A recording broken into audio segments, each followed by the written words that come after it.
Hey everyone, welcome back to the end of Psychonauts. Last time, we saved the bunnies, but now we've got to deal with the deeper demons lurking in Coach Oleander's mind. So let's head into the tent for the main event. Help! Help! You gotta help me protect the bunnies! Hey, little Ole. It's okay. Those monsters are gone now. The bunnies are safe. We're all safe. No! It's not safe! He's coming! Who's coming? My dad! Your dad? The butcher? He says little bunnies are good for nothing! Nothing but food! Here, little bunnies. Don't run, or else Daddy's gonna kill ya.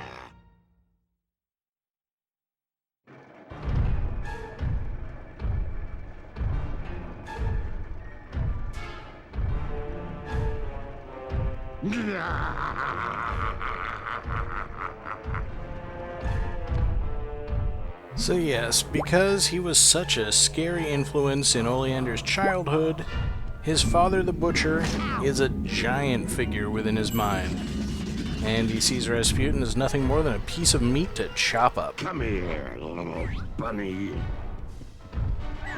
Obviously, we need to help Oleander deal with his childhood fears, and I'm not going to be able to do that if I fall into the grinder in the center of the room.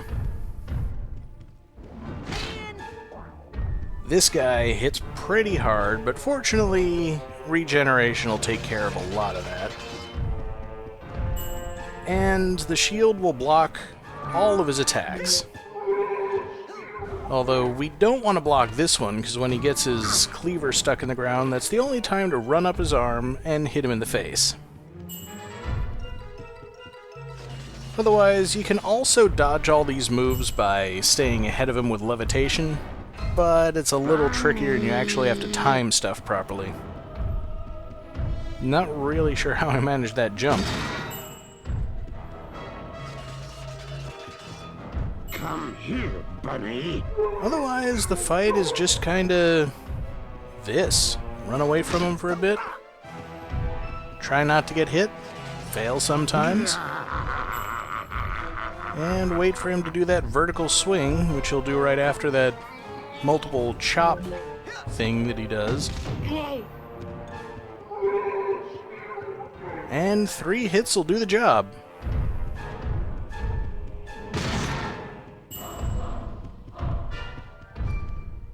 Yeah, just gotta get used to his patterns. He does have a couple other moves that he can do. Mostly, he'll only do that if I get too close to him. He can't be confused, I don't think. He can, but it doesn't actually seem to affect him at all. Come here, little bunny. And needless to say, I'm pretty sure my marksmanship ability will have no effect on him. Watch it! There we go. He can run up and kick you if you get too close. That's really about it, I think. So I guess this fight kinda... Gotta be careful about hitting the punch button while I'm still in the air. Never good. This fight is kind of a representation of childhood trauma. We saw in the last video the memory in Coach Oleander's vault of watching his father cut up the bunnies and make food out of them when he was a kid. I speculated a bit in the thread, and will probably speculate again when I post this video, about exactly what it is that we're doing here. Don't run. You know, not really going back into the past and changing events, but showing Oleander that Razputin and, you know, perhaps little Ole in turn is stronger than his father, able to save the bunnies. Maybe letting him see his father from a more adult perspective so that the memories from his childhood aren't as traumatic anymore. I think I was a bit too far away. Yep. Once he's started to pull his cleaver out of the ground, you can't even hurt him.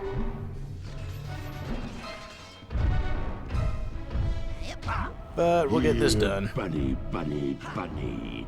Should be one more iteration through his pattern, and now I think I'm close enough to finish him off. Barely. Yeah.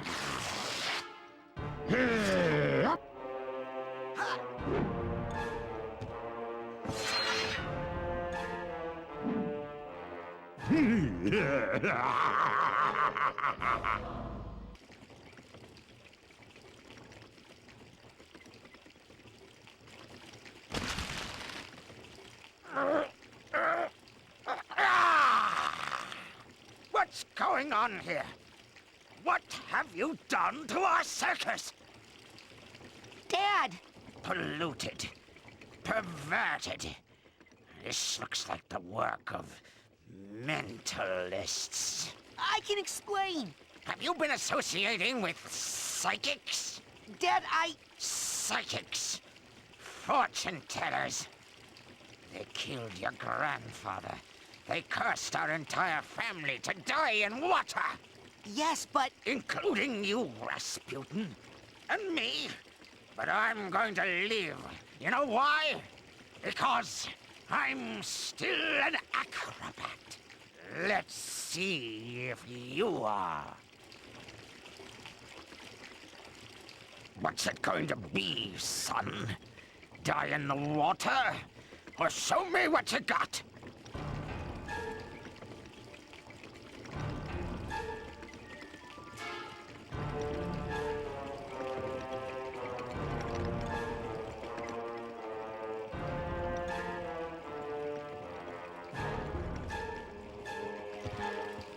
Welcome to that part of Meat Circus.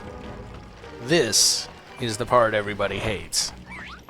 I mean, really the part everybody hates. The water boy. This is basically a timed platforming segment in which most of your psychic powers aren't going to do you a whole lot of good. Hey! And if you screw up, you're in the water. The good news is, hitting the water doesn't kill you. You don't lose an astral projection layer. Quick! Up here! Before the cold, clammy hand of fear pulls you under. You just get sent back to the checkpoint. And sometimes, if you've managed to get up quickly, that means you lose a bit of progress against the water. Sometimes it means you gain a little bit.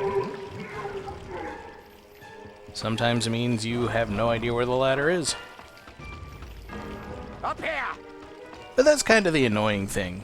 There's no threat of getting kicked out of the mind, especially since, well, the mind is the only place you have left to go. Maybe if you spend more time practicing your acrobatics, and less time... Pretty good. Yeah, this is a very embarrassing performance. I'll get better. Just give me time to practice. It's been a long time since I went through this. I remember the route, I remember the things I've got to do. My muscle memory just isn't quite what it used to be. Come on, son. So the tightrope, Think fast. you've got to avoid all these flaming bowling pins. And then make your way up. As the water continues to rise, it's generally not a threat, really. I mean, the PS2 version, it rises pretty quickly. They slowed it down, as I understand, for the Steam version. There you go. Watch it! I didn't really notice all that much difference, but like I said, it's never really a threat.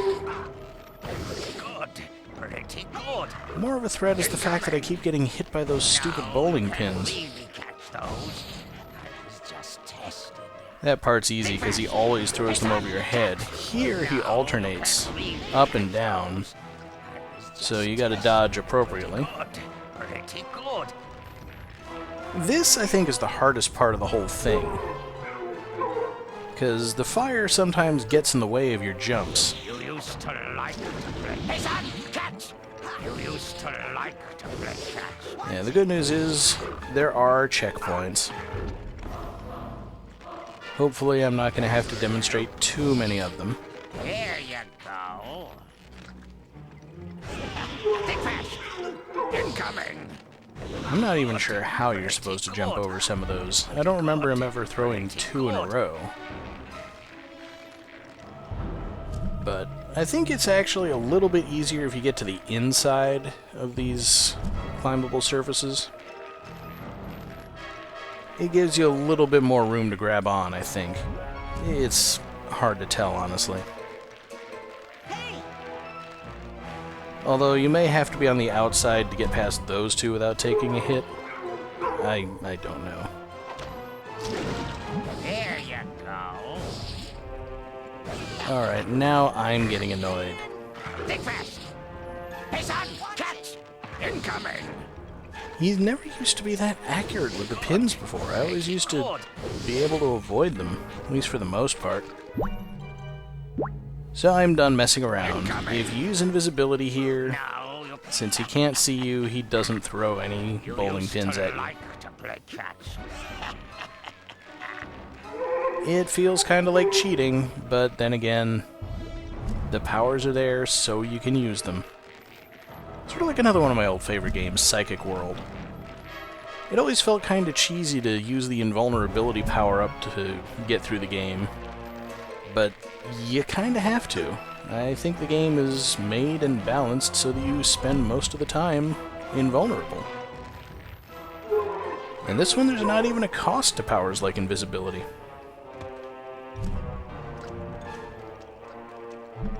So I think I'm already running a little behind schedule in terms of staying ahead of the water here.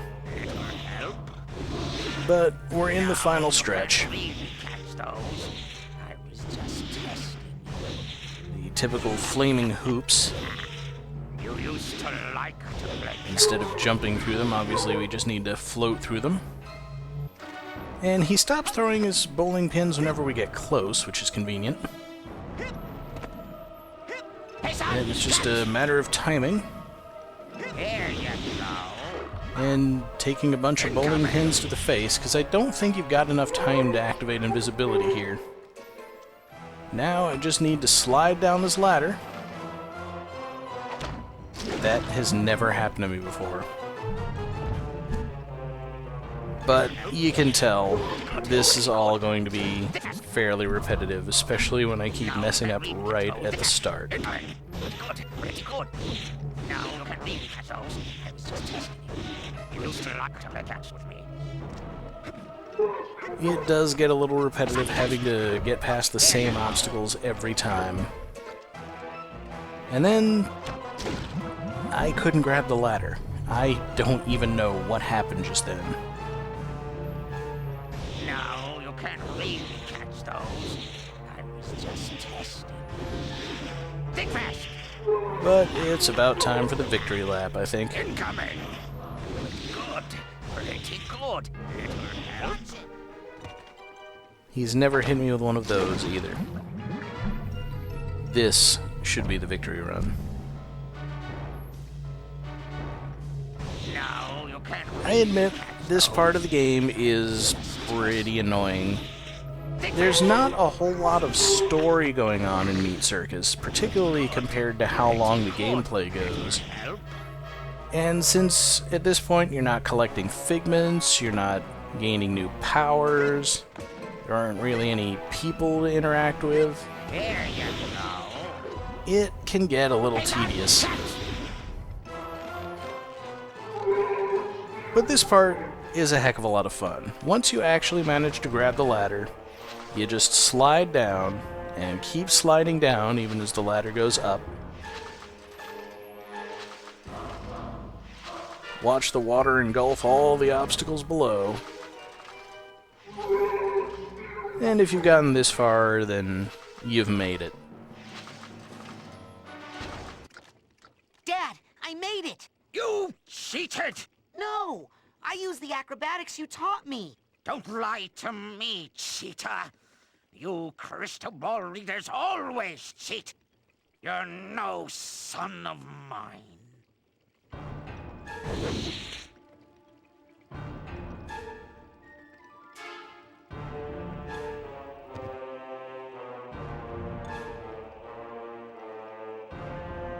Ole, are you okay? Where's your dad? He's over there, talking to your dad. He did what? Uh-oh. Somebody's going to get grounded. Make that ground.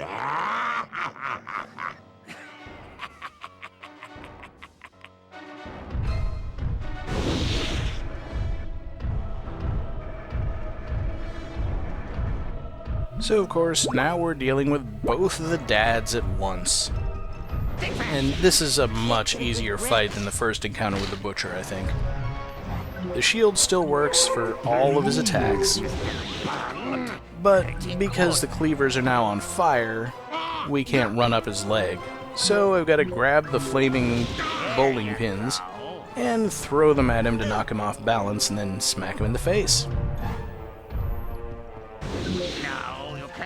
The real problem here is that it's kind of hard to tell when your throws are going to be effective. I think you're supposed to throw when he's actually got a cleaver buried in the ground, or perhaps when he's in the middle of other attacks. But there's not really a penalty for throwing too early, so I just keep tossing them until I hit the mark. Can't get a good grip. Help! Stupid, spiky, flat. Oh. And again, 3 hits is all it takes, since they're much easier to score. Stupid. It's over quickly.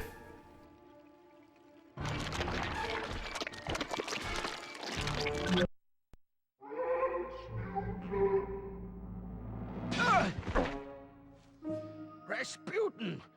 I see your skull is as hard to penetrate as ever. Dad!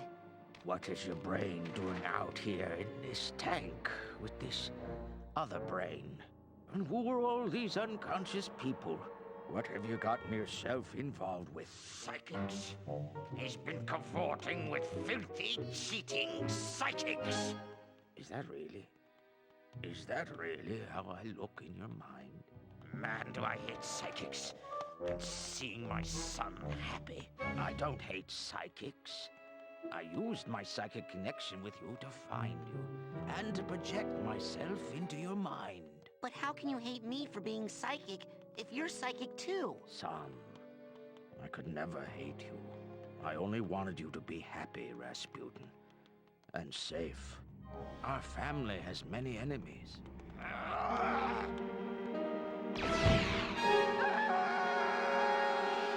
I have a lot more hair than that. Now, son, we have to carefully unweave your psyche from that other brain. We don't want anything bad to happen while your mind is in this tangled state. The damage could be permanent.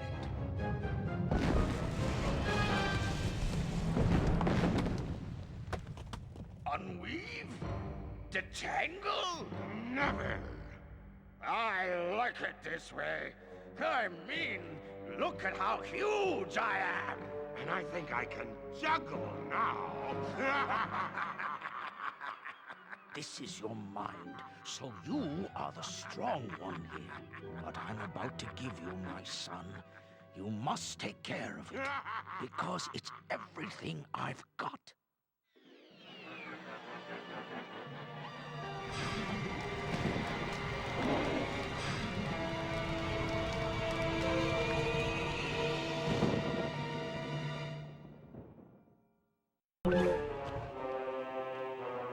So this is the final boss fight, and we get to be a giant Razputin made of psychic power. For all of a couple seconds before it wears off. Yep, not kidding. Let's take a look at how the 2 dads together see me before I kill them. Bunny. A 2-headed being with the head of a bunny and the head of a Raz. Yeah, just like all the other fights, your shield is effective against all of its attacks as long as you hold it long enough. And we've got a new meter in the corner just under the boss health meter, Come here. which shows Raz storing up his father's energy for another blast of giant Raz punching. This is pretty much the fight. You just run away until the meter fills up, you turn into giant Raz, and then you punch him for a while. Considering that it's the final boss, there's absolutely no challenge here except for the fact that he takes off something like 8 brains every time he hits you. The secret is, don't get hit. We're almost finished, and then it'll be time for the end of the game. Don't run.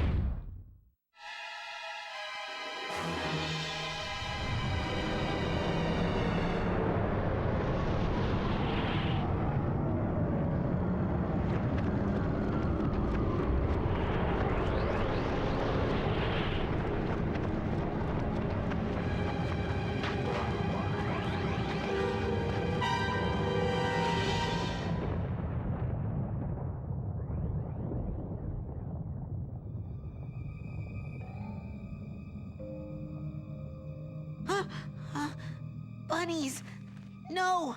No meat! Ah! No more. No more meat. Look. There you go! Good little bunny! Hey, thanks for helping me save the bunnies. And for talking to my dad. No problem, little Oli. Bye-bye! Wave goodbye, Mr. Bun! Where's he going? We're separating the brains now, Razputin. He'll be fine. Let's go inside. Man, I can't wait to tell you about all the messed up stuff that happened. Oh, I know a lot of it. While you were out, I poked around a bit. Tell me about this Lily person. Hey!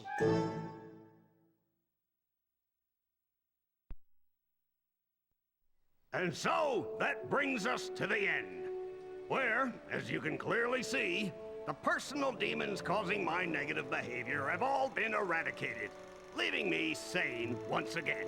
This is also corroborated in CAT scan number 3 on page 59 of your handouts. On a personal note, I would just like to reiterate how extremely, extremely sorry I am for stealing all of your brains and trying to take over the world. Mistakes have been made. But this camp is all about education. And I know I, for one, learned plenty. Thanks to that guy right there. Come on up here, Raz. We endeavor to build strong minds here, with the power to lift things, to see things, to burn things. But it's a special quality of your heart, not your mind, that truly makes a great Psychonaut. This young man has it. We did not give it to him. He got it from someone else, long before he came here. But we can give him this, to honor his mind, his courage, and his heart. Son, we do not normally ask this of someone so young, but it is obvious to us all that you are not average. Will you join us, Razputin? Will you be a Psychonaut?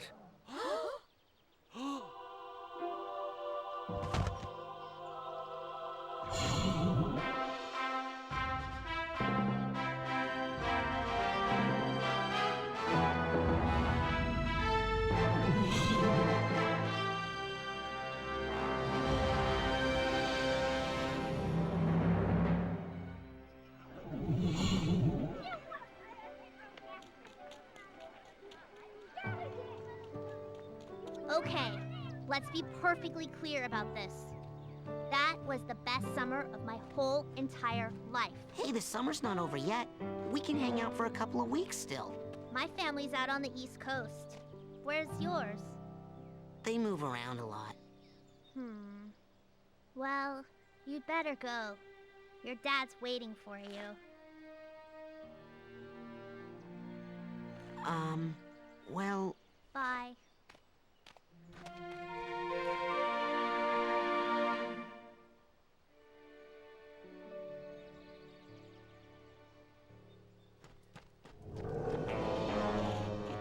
Children, it's an emergency. There's been another kidnapping. I was here the whole time. You saw me. No, this time we know who it is, and that's what scares us. Who was kidnapped? Truman Zanato, the grand head of the Psychonauts. Dad. Sir, can you teleport this many of us back to headquarters? Huh? What?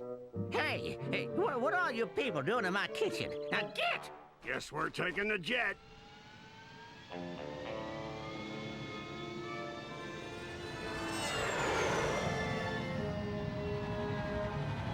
Don't worry about your dad, darling. We'll get him back. Yes, after all, we'll have Razputin helping us.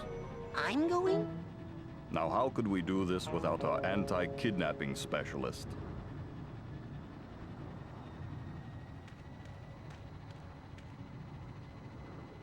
I've taught you everything I can, son. Now, you go show them. Show them all. Let's go.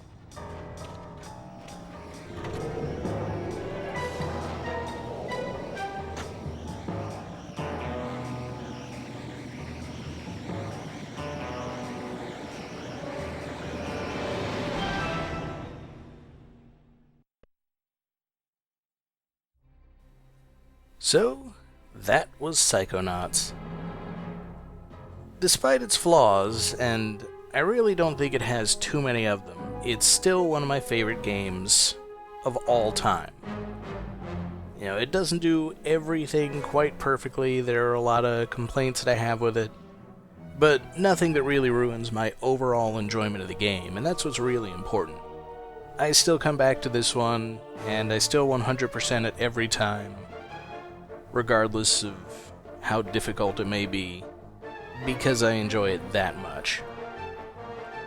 And of course, as I said I would do, now that we've seen the sequel bait ending, I might as well talk about what I want to see in a Psychonauts 2. Obviously, it's going to pick up where this one left off. We're going on a mission to rescue Truman Zanato from the clutches of some evil organization. But I'd like to take the action platformer gameplay of Psychonauts and integrate it with some of Tim Schafer's earlier work. The gameplay that we got in, say, Day of the Tentacle and the Monkey Island games. The old graphic adventure games where you've got to collect items, get information from people, solve puzzles. I think combining the two would make for a great game experience. You'd have some sort of town where the evil organization's headquarters is located.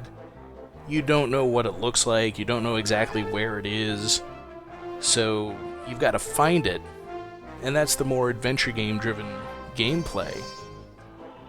But sometimes you're going to need to get information, obviously, which is when you would go inside someone's mind. Say, catch them in a lie, or get something that they're trying to hide from you, and then be able to use that information in the real world. So, for example, suppose you're trying to infiltrate some kind of secure facility. Obviously, you need to get a uniform to disguise yourself as an employee. You'll need to get some kind of credentials, and you'll do both of those in the real world somehow. But then you'd also need some kind of combination, or pin, something like that. For which you'd have to go inside the mind of the person who owns that ID card, and maybe they have problems with their work. They're afraid of their boss or something. So you go through a level that represents them going to a day of work, and the boss at the end is their boss. And then once you've defeated them, then you get the information that you need. And you might even be able to tie the different mental worlds together. So you'd be going through two different minds at the same time. Going ahead in one, getting some information, or an ability that you then need to use to clear an obstacle in someone else's mind. Maybe two people both have feelings for each other and they don't realize it. So you have to establish some kind of contact points in each of their minds and go back and forth, bringing elements from one into the other to validate those feelings, convince them to act on it. Making people's lives better while you're advancing your own story, which I think is what Psychonauts was all about. Obviously, I don't know how all that would tie into, the mental problems that people had in this game. A lot of people in the game probably wouldn't have mental problems, so you wouldn't need to be creative with the mental worlds for every character. Some characters might not even have mental worlds, say a character is completely sane, their mental world is just them standing in a blank void, and you can hold a dialogue with them that's just a lot more honest than what you would get in the real world. There are just so many things you could do with it, and of course, you could always do the Metroid thing. Reset Raz's powers at the start of the game by having him hit with an amnesia ray or something. So then you as the player could decide, how much do you remember? So if you've played the first game, oh yes, I know who I am, I know what the mission is, I know the basic controls. If you're coming to the game fresh, then, oh, I forgot all that stuff, please teach me. And then you'd earn each of the powers as you go. Maybe have some sort of selective level up system where instead of just getting a particular upgrade at a particular rank, you collect the figment points and then you can spend them to upgrade whichever your abilities you want. Give all of them more combat applications. I'm sure that telekinesis could be a lot more fun in combat if you could use it more effectively. If the movement controls of the game maybe were built more around the fighting. You might have more advanced invisibility, add it starts where you can only be partially invisible, and then you can add total invisibility, add the ability to do stuff while you're invisible as opposed to having to stay still or something. Obviously, you'd probably have more powers in addition to the ones that we already had here. I'm not a game designer, obviously. I only have some basic ideas, but that's the sort of thing that I'd like to see if Psychonauts 2 ever gets made. Obviously, it probably won't be. I think they said there was way too much expense for it. They weren't even willing to do a Kickstarter. So we'll get stuff more like Broken Age and Brutal Legend. Please don't make Psychonauts 2 a real-time strategy game. I kinda hate those. I want to love Psychonauts 2. Even if it's just an idea of Psychonauts 2. But I think anybody who's played any of the older LucasArts titles know what I'm talking about. And that's pretty much the only idea I've got.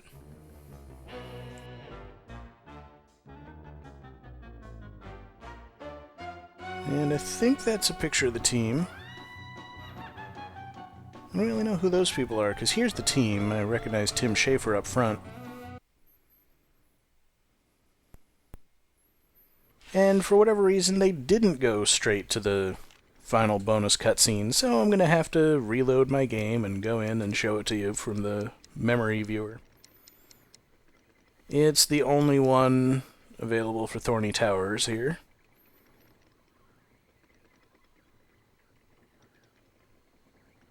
You open up the movies, and the very last one is Linda and Sam. What's going on? What's that sound? Oh, the insane asylum just blew up. But don't worry, Mr. Pokelope helped me save all the brains before it fell down. Mr. Pokelope? Sam, is that you? It's me, Linda, from the lake. Linda, I haven't seen you in ages. You look so different. Yeah, I've put on a little Wait. Oh, you know I don't mind that one bit. Oh, Sam, you haven't changed at all. I